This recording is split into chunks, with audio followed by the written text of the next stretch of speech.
હું દોડમાં અને ઇન્ટરવ્યુમાં પાસ થઈ ગઈ તો હું મારી તમારી માનતા પૂરી કરવાઈશ. મારી 7 તારીખે એક્ઝામ હતી પણ 7 તારીખે મને ખબર નથી એટલે હું 8 તારીખે ગઈ. માડીને મેં કીધું કે માડી મને એક્ઝામમાં દોડમાં લઈ લે અને હું પાસ થઈ જાઉં અને હું ચોકલેટ લઈને દોડી હતી. માડીએ કીધું હતું મને તો હું ચોકલેટ લઈને દોડી અને હું દોડમાં પણ આવી ગઈ અને ઇન્ટરવ્યુમાં પણ પાસ થઈ ગઈ. મેં માડીની માનતા માનેલી કે હું શણગાર કપડાં અને ચાંદીની પાયલ અને કિલો પેંડા અને 594 લઈને આવીશ. માડી મારી માનતા સ્વીકાર કરે. બોલો. ગામ બાવળા અને આ અમારા ભત્રીજા છે એમને કેન્સર થયેલું અને આ દાદા બાવળાથી આવે છે. અમને માનતા રાખી હતી એમના ભત્રીજા માટે અને માનતા એવી એમને થયું હતું દુઃખ એવું કે 4 મહિનાથી એમને કેન્સર ખબર પડી હતી પણ કેન્સર મળતું નહોતું. ઘણી બધી દવાઓ કરાવી પણ કેટલી દવા કરાવી અંકલ? 80,000 રૂપિયાની તોય ના મટ્યું. તો બી કશું મળતું નહોતું અને આ દાદાએ ખાલી ફક્ત ને ફક્ત 94માં ડબુડીમાં એ મૂળમાંથી એમને કેન્સર મટાડ્યું. ડબુડીમાં માનતા સ્વીકાર કરજો. કઈ જગ્યાએથી આવો? કચ્છ આદિપુર. હું સરકારી સ્કૂલમાં નોકરી કરું છું. મારા ક્લાસમાં છોકરી ભણતી હતી 6 વર્ષની 7 વર્ષની. કેટલા વર્ષની બેબી? 7 વર્ષની. 7 વર્ષની બેબી હતી. બચપનથી દમની બીમારી હતી અને એમાં એને સ્વાઇન ફ્લૂ થઈ ગયો. પ્રાઇવેટ હોસ્પિટલમાં 10 દિવસ દાખલ હતી. પછી એને પ્રાઇવેટ વાળાએ તો વ્હાઇટ કપડામાં વીટીને આપી દીધી કે આ છોકરી હવે બચશે નહીં અને લઈ જાઓ. તો આ લોકો સિવિલમાં ગયા. પ્રાઇવેટ વાળાએ શું કર્યું હતું? ના પાડી કે આ નહીં બચે, આના ફેફસા ફેલ થઈ ગયા છે. પછી એને સિવિલમાં લઈ ગયા. સિવિલમાં લઈ ગયા તો ત્યાંથી એનો મને વિડીયો કોલ કે કરાવો મિસથી. એટલે વિડીયો કોલમાં છોકરી સાથે મેં વાત કરી, મિસ મને બચાવી દો. પછી મેં કીધું બેટા તને કાંઈ નહીં થાય, ડબુડીમાંની એક ચોકલેટ તારા ઓસીકે મૂકી દે, સવારે તારી બધી નલીઓ ડૉક્ટર કાઢી લેશે અને તું બચી જઈશ. સવારે ડૉક્ટર 11 મેં રાત્રે 11 વાગે વિડીયો કોલ કર્યો. સવારે 11 વાગે ડૉક્ટર આવ્યા અને એની નલીઓ બધી ઓક્સિજનની કાઢી લીધી અને એને કીધું દાળ ભાત ખવડાવો અને કાલે રજા આપી દેશે. બીજે દિવસે રજા આપી દીધી માએ. પતી ગયું ને મારે. આ બેન કચ્છથી આવે છે. આ બેન એક દ્વારકાના સંઘમાં ચાલતા જતા હતા અને આ બેને દ્વારકાના સંઘમાં ચાલતા જતા હતા તો એમના એક વિદ્યાર્થીના ત્યાંથી ફોન આવ્યો કે આ સ્ટુડન્ટ આપણે એકદમ સિરિયસ એટલે સ્વાઇન ફ્લૂ થયેલો હતો. ડૉક્ટરે નળીઓને એવું બધું લાવેલું હતું પણ ડૉક્ટર બી એ છૂટી પડે કે હવે આ બે સ્ટુડન્ટ જે વિદ્યાર્થી હતી એ છૂટાય એવી જ નથી. કેટલા વર્ષની બેબી હતી બેન? 7 બીજા ધોરણમાં ભણે છે. હવે એટલી નાની બેબી હતી એટલે અને બચપનથી દમની બીમારી હતી. છૂટી પડ્યા હતા ડૉક્ટર પણ આ બેનને એક ડબુડીમાં ઉપર એટલો ભાવ અને એટલી શ્રદ્ધા કે મને ડૉક્ટરને બધા છૂટી પડ્યા પણ હું સંઘમાં છું પણ હું અહીંયા બેઠા માનતા રાખું છું ચાલતા ચાલતા કે ડબુડીમાં મારી ચવાડું ચડાવીશ અને એમાં એમને નળીઓ બી કાઢી નાખી અને જે 10 દિવસથી ડૉક્ટરે 10 દિવસથી પાડી કે બધું બંધ કરાવ્યું હતું અને જેવી ડબુડીમાંની માનતા રાખી એવું એમને દાળ ભાત બધું ખાવાનું ચાલુ કર્યું. દાળ ભાત ને બધું ખવડાવ્યું સવારે 11 વાગે. અને આ એક દ્વારકા સંઘની હતી ને એક એ બેબીને નવું જીવન આલ્યું કહી શકાય. નવું જીવન જ. પ્રાઇવેટ વાળા તો ના જ કહી દીધી હતી કે આ બચશે જ નહીં, આને લઈ જાઓ ઘરે. 1 કિલો ચવાણામાં નવું જીવન આલ્યું. 1 કિલો ની એક પેકેટ. એક જ પેકેટમાં. એક પેકેટ ને એક તો દ્વારકા સંઘનું પેકેટ એ છે. 7 વર્ષની બેબીને 5 વર્ષ અમે રાજસ્થાનની ઉદયપુર અમારો જિલ્લો, અમારું ગામ, પુષ્પાબેન મારું નામ. અમે અમદાવાદમાં રહીએ છીએ એટલે 5 વર્ષથી મારા પગ દુખે છે એટલે 5 મહિનાથી મને ઊભું નથી રહેવાતું. કેટલા મહિનાથી ઊભું નથી રહ્યું? 5 વર્ષથી મારા પગમાં દુખાવો હતો. કમરથી લગાવીને આંગળી હતો દુખાવો હતો. પછી મેં દવાઈઓ કરી, દવાઈઓથી નથી મટ્યું. પછી મારે અહીંયા ભત્રીજી અમદાવાદમાં મારે ભત્રીજીએ મને બતાવ્યું કે ભાઈ તમે આ માતા ડબુડી માનું નામ લે અને તમે માનતા રાખો. તમે ચોકલેટની માનતા રાખી તો ચોકલેટ કે મારી બંધ કરી દીધી, નહીં લેતા તમે અને બદલામાં 596 લાવી માનતા કરવા માટે. ઊભા થઈ ગયા? હા, ઊભી થઈ ગઈ. હવે બધું કામ કરું છું ઘરમાં. શું માનતા હતી? 10 વર્ષથી દારૂ પીધો હતો. કેટલા વર્ષથી? 10 વર્ષથી. 10 વર્ષથી દારૂ પીધો હતો તમારા બાપ? મેં ડબુડીમાંની માનતા રાખી. એક જ અઠવાડિયામાં બંધ થઈ ગયો. એક જ અઠવાડિયામાં? એટલે માનતા અમે કરવાઈ ગયા. ગામ કલોલથી આવું છું. મારું નામ ધીરજકુમાર પરમાર છે. હું છેલ્લા લગભગ 20 વર્ષથી મસાલા ખાધું છું. કેટલા વર્ષથી ખાતા હતા? 20 વર્ષથી. ગયા રવિવારે માતાજી આવ્યો અને માનતા માની કે માતાજી મારા પાન મસાલા બંધ થઈ જશે તો તમારે 500 ગ્રામ ચવાણું માનતા કરીશ. તો થઈ ગયું? અઠવાડિયાથી બંધ થઈ ગયા છે. રોજના કેટલા પૈસાના ખાતા હતા? 100 રૂપિયાના રોજના લગભગ ખાતો હતો. રોજના 100 રૂપિયાના? 100 થી વધી જાય. और डबुડીમાં બિલકુલ મારા બચી ગયા અને ખાતો નથી. ખાતા નહીં એટલે રોજના તમારા 100 રૂપિયા બચતા થઈ ગયા ડબુડીમાં. થઈ ગયા અને એક વ્યસન છોડાવી દીધું ડબુડીમાં. છોડી 4 વર્ષથી મારો નામ ગામ પહેલા બોલજો બેન. અમે ઓડિશાથી છે, સુરતમાં રહીએ છીએ. હા. તો મારા ભાઈ 4 વર્ષથી બીમાર એટલો હતો કે એને કોઈ હોસ્પિટલ લીધા તો પેન્ક્રિયાસની બીમારી નીકળી છે. તો પણ એને એકચ્યુઅલી એની કોઈ બીમારી નહીં હતી. પણ મારા ભાઈ 4 વર્ષથી એટલો પરેશાન થઈ ગયેલો. આજે 2 મહિનાથી સારો છે. 13-14 લાખ રૂપિયા. આ બેન છે એમના ભાઈને 13-14 લાખ રૂપિયા કે 4 વર્ષથી એમને એવું શરીરમાં કંઈક આવી ગયેલું કે 4 વર્ષથી હેરાન થઈ ગયેલા અને ડૉક્ટરો પાસે દવા કરી, બધા રિપોર્ટો કરાયા, પણ કંઈ કશું નીકળે નહીં અને 13-14 લાખ રૂપિયાનો ખર્ચ કર્યો પણ તો પણ આરામ નહીં થઈ. પછી યુટ્યુબ ઉપર જોઈને ડબડીમાંની માનતા માની કે ડબડીમાં એ ચોકડી માતા, કેમ કે મારો ભાઈ 4 વર્ષથી હેરાન થાય છે અને એના બધા રિપોર્ટમાં કશું આવતું નથી અને એના શરીરમાં કંઈ ભૂલની જેવું છે એવું લાગે છે. એટલે પછી એમણે માતા માની કે તરત જ કે ડબડી નાની યુનો જે બધું આવતું હશે રમકડા જે એ બધું જો લાવીશ જેવી ડબડીમાંની માનતામાંની ફૂલભાઈ ચોકડીમાંની અને 4 વર્ષથી જે પ્રોબ્લેમ હતી મટી ગઈ, દવા પાછળ 13-14 લાખ રૂપિયા ખર્ચ કરે તો પણ આરામ ના થઈ. પણ મારી ડબડીમાં અને મારી ફૂલભાઈ ચોકડીમાં એક એવી માં છે કે ભલભલા કોઈ પણ નાનાથી માંડીને મોટા દુઃખ મટાડે છે. આ સાક્ષાત પંચો છે અને મારી પહેલા જ રવિવાર જે માનતા મારી કે એક જ દિવસમાં આરામ થઈ ગયું તો મારી માનતા કરવા છે, એમની માનતા સ્વીકારજો. નામ ગામ શું માનતા હતી? અમારે મારા પપ્પાને પગમાં ખાડો હતો, હોલ પડી ગયો છે અને લકવા જેવું થઈ ગયું છે. સાઈડમાં બીજો છે, રસી બંધ થઈ ગઈ છે. આ બેન છે એમને ભણ્યા છે, એમને 6 વર્ષથી પગના તળિયાની નીચે 15 વર્ષથી હોલ હતો. એટલો હોલ કે એક હોલ હતો એમાંથી બીજો હોલ થયો અને 6 વર્ષથી હોલમાંથી રસી નીકળતી હતી. સતત 6 વર્ષથી રસી નીકળતી હતી. એકવાર તો ઓપરેશન કરી 2.5 લાખ રૂપિયા ખર્ચો કરે પણ એમને આરામ ના થઈ. પછી વિડીયો કોલ જોઈને ડબડીમાંની માનતા માની કે મારી આ 6 વર્ષનો પ્રોબ્લેમ છે અને રસી નીકળે છે તો મારી તારી માનતા માનું અને એમને રસી મટી જાય અને બીજું ઓપરેશન 2.5 લાખનું એકવાર તો કરાવ્યું છે, પાછું બીજી વાર 2.5 લાખનું ઓપરેશન કર્યું છે ડૉક્ટરે.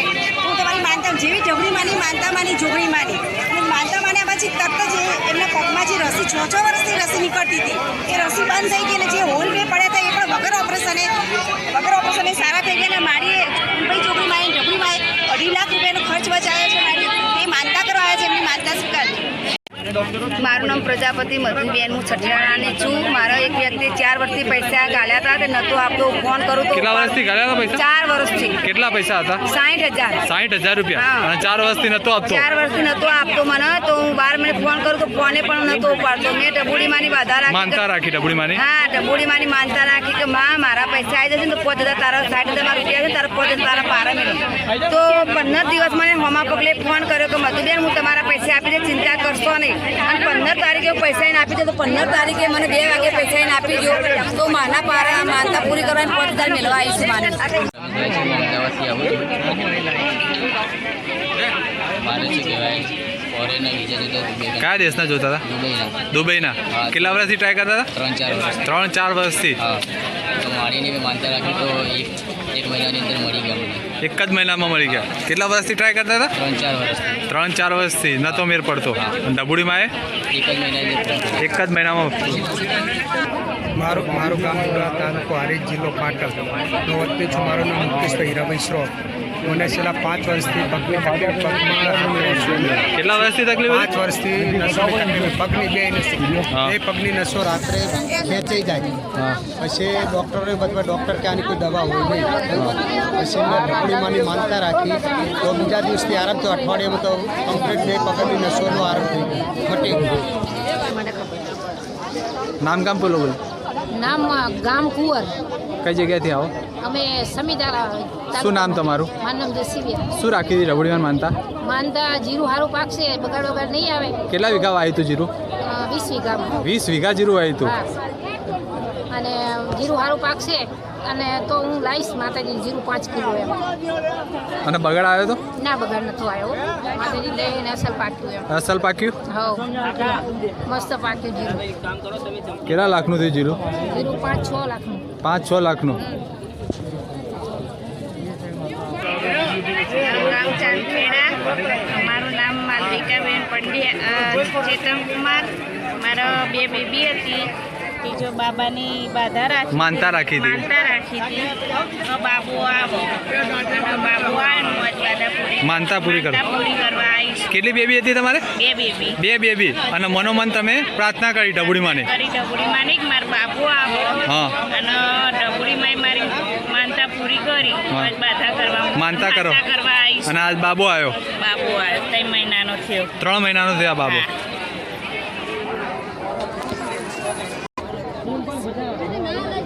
બોલો બેન, કઈ જગ્યાથી આવો? આખજ. શું નામ તમારું? મીનાબેન. શું હતી ડબડીમાં માનતા? મારો બાબો કેનેડા ગયો હતો. કેનેડામાં તમારો બાબો ગયો હતો? એને જોબ નથી. જોબ ન હા, માનતા માની હતી એમ તો ચવાણું માતાજીનો ચડાઈ જાય તો મળી ગઈ જોબ? મળી ગઈ. નામ ગામ પહેલાં બોલો બેન. મારું નામ પરમાર કવિતાબેન બળવંતભાઈ છે. હું કાળોદર ગામથી આવું છું. મેં મારા ભાઈ માટે માનતા માની હતી કે મારા ભાઈના લગ્ન સુખ શાંતિ રીતે અને ગમે એવી છોકરી જોડે લગ્ન થઈ જશે તો હું ફૂલચોકડીમાં અને ઢબુડીમાં ને શણગાર ચડાવીશ. મારી માનતા પૂરી થઈ ગઈ, સ્વીકાર કાલા સ્નેહલબા છે.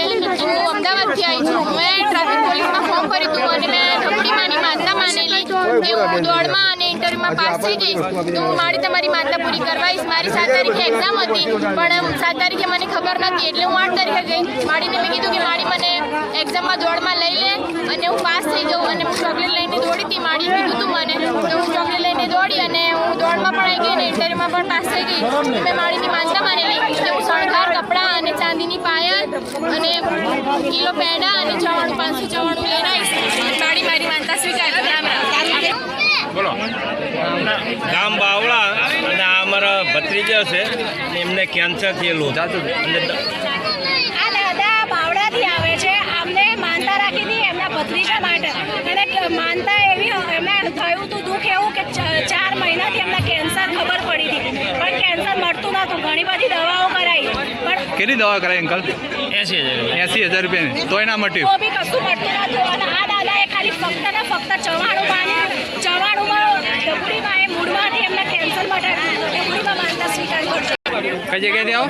કચ્છ આદિપુર. હું સરકારી સ્કૂલમાં નોકરી કરું છું. મારા ક્લાસમાં છોકરી ભણતી હતી 6 વર્ષની 7 વર્ષની. કેટલા વર્ષની બેબી? 7 વર્ષની. 7 વર્ષની બેબી હતી. બચપનથી દમની બીમારી હતી અને એમાં એને સ્વાઇન ફ્લૂ થઈ ગયો. પ્રાઇવેટ હોસ્પિટલમાં 10 દિવસ દાખલ હતી. પછી એને પ્રાઇવેટ વાળાએ તો વ્હાઇટ કપડામાં વીટીને આપી દીધી કે આ છોકરી હવે બચશે નહીં અને લઈ જાઓ. તો આ લોકો સિવિલમાં ગયા. પ્રાઇવેટ વાળાએ શું કર્યું હતું? ના પાડી કે આ નહીં બચે. આના ફેફસો ફેલ થઈ ગયા છે. પછી એને સિવિલમાં લઈ ગયા. સિવિલમાં લઈ ગયા તો ત્યાંથી એનો મને વિડીયો કોલ કે કરાવું મિસથી. એટલે વિડીયો કોલમાં છોકરી સાથે મેં વાત કરી. મિસ મને બચાવી દો. પછી મેં કીધું બેટા તને કાંઈ નહીં થાય. ડબુડીમાંની એક ચોકલેટ તારા ઓક્સિજન મૂકી દે. સવારે તારી બધી નળીઓ ડૉક્ટર કાઢી લેશે અને તું બચી જઈશ. સવારે ડૉક્ટર 11 મેં રાત્રે 11 વાગે વિડીયો કોલ કર્યો. સવારે 11 વાગે ડૉક્ટર આવ્યા અને એની નળીઓ બધી ઓક્સિજનની કાઢી લીધી અને એને કીધું દાળ ભાત ખવડાવો અને કાલે રજા આપી દેશે. બીજે દિવસે રજા આપી દીધી માએ. પતી ગયું ને મારે. આ બેન કચ્છથી આવે છે. આ બેન એક દ્વારકાના સંઘમાં ચાલતા જતા હતા અને આ બેને દ્વારકાના સંઘમાં ચાલતા જતા હતા તો એમના એક વિદ્યાર્થીના ત્યાંથી ફોન આવ્યો કે આ સ્ટુડન્ટ આપણે એકદમ સિરિયસ એટલે સ્વાઇન ફ્લૂ થયેલો હતો. ડોક્ટરે નળીઓને એવું બધું દાડેલું હતું પણ ડોક્ટર બી છૂટી પડે કે હવે આ બે સ્ટુડન્ટ જે વિદ્યાર્થી હતી એ છૂટે એવી જ નથી. કેટલા વર્ષની બેબી હતી બેન? 7. બીજા ધોરણમાં ભણે છે. હા. હવે એટલી નાની બેબી હતી એટલે અને બચપનથી દમની બીમારી હતી. છૂટી પડ્યા હતા ડોક્ટર પણ આ બેનને એક ઢબુડીમાં ઉપર એટલો ભાવ અને એટલી શ્રદ્ધા કે ભલે ડોક્ટરને બધા છૂટી પડ્યા પણ હું સંઘમાં છું પણ હું અહીંયા બેઠા માનતા રાખું છું ચાલતા ચાલતા કે ઢબુડીમાં મારી ચવાણું ચડાવીશ અને એમાં એમને નળીઓ બી કાઢી નાખી અને જે 10 દિવસથી બીજા દિવસે 11 વાગે ડોક્ટરે 10 દિવસથી પાડીને બધું બંધ કરાવ્યું હતું અને જેવી ઢબુડીમાંની માનતા રાખી એવું એમને દાળ ભાત ને બધું ખાવાનું ચાલુ કર્યું. જ્યુસ ને દાળ ભાત ને બધું ખવડાવ્યું સવારે 11 વાગે. અને આ એક દ્વારકા સંઘની હતી ને એક એ બેબીને નવું જીવન આલ્યું કહી શકાય? નવું જીવન જ. પ્રાઇવેટ વાળા તો ના જ કહી દીધી હતી કે આ બચશે જ નહીં અને લઈ જાઓ ઘરે. 1 કિલો ચવાણામાં નવું જીવન આલ્યું. 1 કિલો ની એક પેકેટ. એક જ પેકેટમાં? એક પેકેટ ને એક તો દ્વારકા સંઘનું પેકેટ એ છે. 7 વર્ષની બેબી ને 5 વર્ષ અમે રાજસ્થાનને ઉદયપુર અમારો જિલ્લો અમારું ગામ પુષ્પાબેન મારું નામ. અમે અમદાવાદમાં રહીએ છીએ એટલે 5 વર્ષથી મારે પગ દુખે છે એટલે 5 મહિનાથી મને ઊભું નથી રહેવાતું. કેટલા મહિનાથી ઊભું ન રહ્યું? 5 વર્ષથી મારા પગમાં દુખાવો હતો. કમરથી લગાવીને આંગળીઓ તો દુખાવો હતો. પછી મેં દવાઈઓ કરી દવાઈઓથી નથી મટ્યું પછી મારે અહીંયા ભત્રીજી અમદાવાદમાં મારે ભત્રીજીએ મને બતાવ્યું હતું કે ભાઈ તમે આ માતા ડબુડી માનું નામ લે અને તમે માનતા રાખો. તમે ચોકલેટની માનતા રાખી તો ચોકલેટ કે મારી બંધ કરી દીધી, નહીં લેતા તમે અને બદલામાં 596 લાવી માનતા કરવા માટે. ઊભા થઈ ગયા? હા, ઊભી થઈ ગઈ. હવે બધું કામ કરું છું ઘરમાં. શું માનતા હતી? 10 વર્ષથી દારૂ પીધો હતો. કેટલા વર્ષથી? 10 વર્ષથી. 10 વર્ષથી દારૂ પીધો હતો તમારા બાપ? એ ડબુડી માની માનતા રાખી, એક જ અઠવાડિયામાં બંધ થઈ ગયો. એક જ અઠવાડિયામાં? એટલે માનતા અમે કરવા આવી ગયા. ગામ કલોલથી આવું છું. મારું નામ ધીરજકુમાર પરમાર છે. હું છેલ્લા લગભગ 20 વર્ષથી મસાલા ખાધું છું. કેટલા વર્ષથી ખાતા હતા? 20 વર્ષથી. ગયા રવિવારે માતાજી આવ્યો અને માનતા માની કે માતાજી મારા પાન મસાલા બંધ થઈ જશે તો તમારે 500 ગ્રામ ચવાણું માનતા કરીશ. તો થઈ ગયું? અઠવાડિયાથી બંધ થઈ ગયા છે. રોજના કેટલા પૈસાના ખાતા હતા? 100 રૂપિયાના રોજના લગભગ ખાતો હતો. રોજના 100 રૂપિયાના? 100 થી વધી જાય. હવે ડબુડીમાં એ મારા બચી ગયા અને ખાતો નથી. ખાતા નહીં એટલે રોજના તમારા 100 રૂપિયા બચતા થઈ ગયા ડબુડીમાં? થઈ ગયા. અને એક વ્યસન છોડાવી દીધું ડબુડીમાં? 4 વર્ષથી નામ કામ પહેલા બોલજો બેન. અમે ઓડિશાથી છે, સુરતમાં રહીએ છીએ. તો મારા ભાઈ 4 વર્ષથી બીમાર એટલો હતો કે એને કોઈ હોસ્પિટલ લીધા તો પેન્ક્રિયાસની બીમારી નીકળી છે. તો પણ એને એકચ્યુઅલી એની કોઈ બીમારી નહીં હતી. પણ મારા ભાઈ 4 વર્ષથી એટલો પરેશાન થઈ ગયેલો. આજે 2 મહિનાથી સારો છે. 13-14 લાખ રૂપિયા. આ બેન છે એમના ભાઈને 13-14 લાખ રૂપિયા કે 4 વર્ષથી એમને એવું શરીરમાં કંઈક આવી ગયેલું કે 4 વર્ષથી હેરાન થઈ ગયેલા અને ડૉક્ટરો પાસે દવા કરી, બધા રિપોર્ટો કરાયા પણ કંઈ કશું નીકળે નહીં અને 13-14 લાખ રૂપિયાનો ખર્ચ કર્યો પણ તો પણ આરામ નહીં થઈ. પછી યુટ્યુબ ઉપર જોઈને ડબડીમાંની માનતા માની કે ડબડીમાં એ ચોકડી માતા કેમ કે મારો ભાઈ 4 વર્ષથી હેરાન થાય છે અને એના બધા રિપોર્ટમાં કશું આવતું નથી અને એના શરીરમાં કંઈ ભૂલીઓની જેવું છે એવું લાગે છે. એટલે પછી એમણે માતા માની કે તરત જ કે ડબડી નાની વિડીયો જે બધું આવતું હશે રમકડા જે એ બધું જો લાવીશ જે ડબડીમાંની માનતા માની ફૂલભાઈ ચોકડીમાંની અને 4 વર્ષથી જે પ્રોબ્લેમ હતી મટી દવા પાછળ 13-14 લાખ રૂપિયા ખર્ચ કરે તો પણ આરામ ના થઈ. પણ મારી ડબડીમાં અને મારી ફૂલભાઈ ચોકડીમાં એક એવી માં છે કે ભલભલા કોઈ પણ નાનાથી માંડીને મોટા દુઃખ મટાડે છે. આ સાક્ષાત પહોંચો છે અને મારી પહેલા જ રવિવાર જે માનતા માની કે એક જ દિવસમાં આરામ થઈ ગયું તો મારી માનતા કરવા છે એમની માનતા સ્વીકારજો. નામ કામ? શું માનતા હતી? અમારે મારા પપ્પાની પગમાં ખાડો હતો, હોલ પડી ગયો છે અને લકવા જેવું થઈ ગયું છે. સાઈડમાં બીજો છે રસી બંધ થઈ ગઈ છે. આ બેન છે એમને ભણ્યા છે એમને 6 વર્ષથી પગના તળિયાની નીચે 15 વર્ષથી હોલ હતો. એટલો હોલ કે એક હોલ હતો એમાંથી બીજો હોલ થયો અને 6 વર્ષથી હોલમાંથી રસી નીકળતી સતત 6 વર્ષથી રસી નીકળતી. રસી બંધ. એકવાર તો ઓપરેશન કરી 2.5 લાખ રૂપિયા ખર્ચો કરે પણ એમને આરામ ના થઈ. પછી વિડીયો કોલ જોઈને ડબડીમાંની માનતા માની કે મારી આ 6 વર્ષનો પ્રોબ્લેમ છે અને રસી નીકળે છે તો મારી તારી માનતા માનું અને એમને રસી મટી જાય અને બીજું ઓપરેશન 2.5 લાખનું એકવાર તો કરાવ્યું છે પાછું બીજી વાર 2.5 લાખનું ઓપરેશન કર્યું છે ડૉક્ટરે. હું તમારી માનતા જેવી ડબડીમાંની માનતા માની જોગણીમાંની અને માનતા માન્યા પછી તરત જ એમના પગમાં જે રસી 6 વર્ષથી રસી નીકળતી હતી એ રસી બંધ થઈ ગઈ અને જે હોલ બે પડ્યા હતા એ પણ વગર ઓપરેશને સારા થઈ ગયા અને મારી ફૂલભાઈ ચોકડીમાં ડબડીમાં 2.5 લાખ રૂપિયાનો ખર્ચ બચાવ્યો છે. મારી એ માનતા કરવા આવ્યા છે એમની માનતા સ્વીકારજો. મારું નામ પ્રજાપતિ મધુબેન, હું છઠિયાણાની છું. મારા એક વ્યક્તિ 4 વર્ષથી પૈસા ગાળ્યા હતા તે નહોતું આપતો. ફોન કરું તો કેટલા વર્ષથી ગાળ્યા હતા પૈસા? 4 વર્ષથી. કેટલા પૈસા હતા? 60,000. 60,000 રૂપિયા? અને 4 વર્ષથી નતો આપતો? 4 વર્ષથી નતો આપતો મને તો હું 12 મિનિટ ફોન કરું તો ફોને પણ નતો ઉપાડતો. મેં ડબુડીમાંની બાધા રાખી. માનતા રાખી ડબુડીમાંની? હા, ડબુડીમાંની માનતા રાખી કે માં મારા પૈસા આવી જશે ને તો 5,000 તારા 60,000 રૂપિયા છે તારા 5,000 તારા પારા મેળો. તો 15 દિવસ મને હોમા પગલે ફોન કર્યો કે મધુબેન હું તમારા પૈસા આપી દે, ચિંતા કરશો નહીં. અને 15 તારીખે પૈસા એને આપી દે તો 15 તારીખે મને 2 વાગે પૈસા એને આપી દો તો માના પારા માનતા પૂરી કરવાની 5,000 મેળવા આવીશ માને.